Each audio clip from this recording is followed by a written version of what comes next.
দর্শক বন্ধুরা, আপনারা যে আমটা দেখতে পাচ্ছেন এটা থাই সুইট কাঠিমন ম্যাঙ্গো। এটা 12 মাসের একটা খুব ভালো ভ্যারাইটি। এই ভ্যারাইটিটা বছরে বেশ কয়েকবার ফলনও দিয়ে থাকে। দেখুন এই গাছটায় ছোট্ট একটি গাছ, গাছটার পুরো হাইট আপনাদের দেখাচ্ছি, 3 থেকে 4 ফুট হাইট হবে এবং কতটা ফলন হয়েছে একবার দেখুন। এই গাছটায় ছোট ছোট মহল লেগে আছে এবং ছোট বড় সব রকম সাইজের ফল এই গাছটায় লেগে আছে। খুব ভালো করে খেয়াল করুন।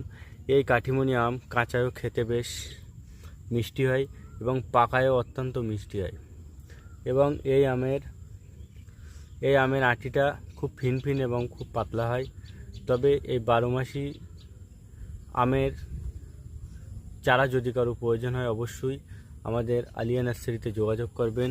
এই আমের সঠিক চারা আমাদের কাছে পেয়ে যাবেন।